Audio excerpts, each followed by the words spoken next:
Hidup di desa merupakan hal yang sangat menyenangkan loh. Kalau dilihat dari berbagai aspek, misalnya dari keindahan alamnya itu luar biasa, kebersihannya, kesejukannya, juga kenyamanannya. Tapi sayangnya banyak orang yang di desa itu tidak mencoba memanfaatkan apa yang ada di desa. Mereka itu lebih memilih pergi ke kota. Padahal jika ditelusuri lebih lanjut, apa yang ada di desa itu dapat dimanfaatkan, bahkan bisa menjadi sumber penghasilan. Nah, di video kali ini saya akan memberikan 10 ide usaha di desa yang potensial yang bisa untung 500.000 dalam seharinya. Mari kita mulai. Ide usaha yang pertama adalah dengan bertani. Saat mendengar kata petani, banyak banget yang menyepelekan tentang usaha ini. Padahal usaha di bidang pertanian adalah usaha yang langsung menangani kebutuhan paling mendasar umat manusia. Dengan tanah yang subur dan air yang melimpah, membuat bertani menjadi salah satu usaha yang potensial untuk dijalankan di desa. Kalau ada yang bertanya, saya nggak punya lahannya, Mas.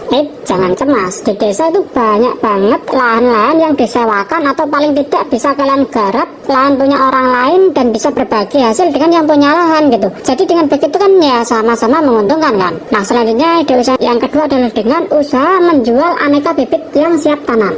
Menjual berbagai jenis bibit yang siap tanam merupakan salah satu usaha yang menjanjikan di pedesaan. Karena selain kondisi lingkungan yang sangat mendukung seperti jauh dari polusi dan dekat dengan sumber air. Peluang usaha yang satu ini memiliki pasar para petani-petani yang mungkin malas untuk menyemai sendiri, dan ada para petani-petani yang selalu gagal dalam menyemai bibit gitu. Akhirnya pusing 7 keliling dan mending beli aja bibit yang sudah siap untuk ditanam. Nah, selanjutnya ide usaha yang ketiga adalah dengan usaha toko pertanian. Ini seperti halnya pupuk, obat-obatan, bibit, dan juga alat pertanian. Peluang bisnis ini adalah identik dengan usaha yang berhubungan dengan petani dan bercocok tanam. Banyaknya petani di desa membuat toko pertanian sangatlah potensial untuk dijalankan di pedesaan. Bahkan kalau marketnya itu besar dan juga minim kompetitor, hanya butuh waktu 3 hingga 4 bulan aja itu udah balik modal dengan merintis toko pertanian. Nah, selanjutnya ide usaha yang keempat adalah dengan usaha pengepul hasil pertanian. Usaha yang satu ini jangan diragukan lagi, Mas, karena banyak yang sudah merasakan hasilnya yang sangat luar biasa.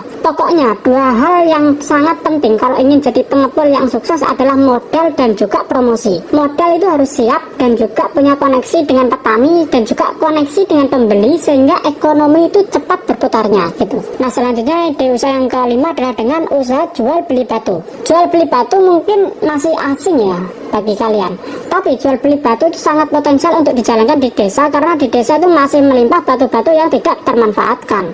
Jika di kampung kalian tuh banyak pegunungan batu seperti ini, alangkah baiknya kalian pecah untuk dijual. Selain banyak gorong-gorong atau rumah-rumah yang akan dibangun, kebutuhan akan batu akan selalu dibutuhkan. Nah, selanjutnya ide usaha yang keenam adalah dengan usaha bisnis ternak ayam petelur. Lahan yang luas di perkampungan cocok banget untuk ternak ayam petelur karena ayam-ayam petelur ini rawan stres loh kalau di pemukiman yang sangat padat, dan kebutuhan telur setiap harinya itu selalu ada. Selain beras dan daging ayam, orang kita juga suka makan olahan telur gitu, seperti halnya martabak telur, telur dadar, telur mata sapi, sambal telur, nasi goreng telur, oseng-oseng ditambah telur, dan sebagainya. Tidak sedikit hidangan yang biasa kita makan itu menggunakan telur. Oleh karenanya membuka bisnis ayam petelur di desa itu sangatlah potensial untuk dijalankan. Nah, selanjutnya ide bisnis yang ketujuh adalah dengan usaha beternak ayam potong. Sama halnya dengan ayam petelur, jenis ayam broiler ini juga harus jauh dari pemukiman. Selain ayam yang gampang stres kalau berdekatan dengan pemukiman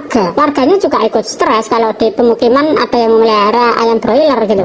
Jadi usaha ini cocok untuk dijalankan di pedesaan karena juga kebutuhan akan daging itu sangatlah besar, apalagi saat musim hajatan dan juga hari-hari besar. Bahkan kalaupun nggak mau berternak, kalau nggak mau ribet, bisa juga sebagai pedagang gitu, pedagang ayam potong. Seperti halnya ini nih, pedagang ayam yang mampu meraup omset 24 juta itu dalam seharinya. Luar biasa kan? Omsetnya itu besar karena memang timingnya itu di hari yang besar gitu, di hari yang banyak orang punya hajat gitu. Jadi satu orang bisa belanja 1 hingga 2 juta untuk ayam doang gitu. Jadi ya mau ternak ataupun dagang ayam ya tetap menjanjikan untuk ditekuni. Nah, selanjutnya ide usaha yang ke-8 adalah dengan usaha budidaya air tawar. Dengan lahan yang luas dan juga air yang melimpah, membuat budidaya air tawar itu sangatlah potensial untuk dijalankan di pedesaan. Apalagi jenis-jenis seperti lele, ikan emas, dan juga gurami itu sangatlah banyak peminatnya gitu. Jadi ini juga salah satu bisnis yang bisa Anda coba juga.